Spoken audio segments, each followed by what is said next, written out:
Hello guys, ഇന്ന് നമ്മളൊരു കൂന്തൽ കറിയാണ് ഉണ്ടാക്കാൻ പോകുന്നത്. അപ്പോൾ ചൂടായ പാനിലേക്ക് നമ്മൾ ആദ്യം വെളിച്ചെണ്ണ ഇട്ടു.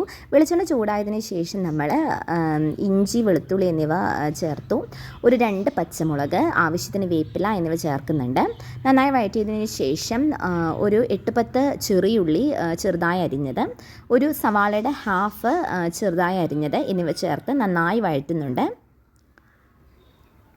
ശേഷം നമ്മൾ അതിൻ്റെ കളർ ഒരു ബ്രൗൺ ഷെയ്ഡിലേക്ക് മാറിക്കഴിയുമ്പോൾ നമ്മൾ പൊടികൾ ചേർക്കും. ആവശ്യത്തിന് മഞ്ഞൾപ്പൊടി, മുളക് പൊടി, പിന്നെ ആവശ്യത്തിന് മല്ലിപ്പൊടി, കുറച്ച് ഗരം മസാല, എരിവിനനുസരിച്ച് കുരുമുളക് പൊടി എന്നിവ നമ്മൾ ചേർക്കുന്നു. നന്നായിട്ട് ഇളക്കുന്നു. നന്നായിട്ട് മിക്സ് ചെയ്തതിന് ശേഷം ഇവിടെ കുറച്ച് വെളിച്ചെണ്ണയുടെ കുറവ് തോന്നിയ കാരണം ഞാൻ കുറച്ച് വെളിച്ചെണ്ണ കൂടി ചേർത്ത് ഈ പൊടികൾ നന്നായിട്ട് മൊരിയിച്ചെടുത്തു. ശേഷം ആവശ്യത്തിന് ഉപ്പ് ചേർക്കുന്നു. നന്നായി മിക്സ് ചെയ്തതിന് ശേഷം ഒരു തക്കാളി ചെറുതായി അരിഞ്ഞതുകൂടി ചേർക്കുന്നുണ്ട്. പിന്നെ അത് ഗ്രേവി പരുവത്തിലായിട്ട് എടുക്കാനായിട്ട് നമ്മൾ ഒരു 1/4 ഗ്ലാസ് വെള്ളം കൂടി ചേർത്ത് നന്നായി വഴറ്റി തിളച്ച് നല്ല ഗ്രേവി പരുവത്തിലാക്കി എടുക്കുന്നു.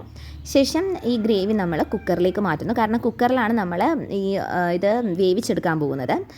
അപ്പോൾ കുക്കറിലേക്ക് മാറ്റുന്നുണ്ട്. ശേഷം കൂന്തൽ കൂടി ഇടുന്നു. ഇത് നമ്മൾ ഒരു 6 വിസിലാണ് കേൾപ്പിക്കാൻ പോകുന്നത്. അത് മാത്രമല്ല, വിസിൽ കേട്ട് ഒരു 20 മിനിറ്റ് നമ്മൾ കുക്കറിൽ തന്നെ വെക്കുന്നുണ്ട്. ശേഷമാണ് ഓപ്പൺ ചെയ്യുന്നത്. നമ്മൾ കുക്കറിൽ നിന്ന് ഇറക്കിയപ്പോൾ ഈ ഒരു പരുവത്തിലാണ്, കുറച്ച് വെള്ളമുണ്ട്. അപ്പോൾ നമ്മൾ വറ്റിച്ചെടുക്കുന്നു.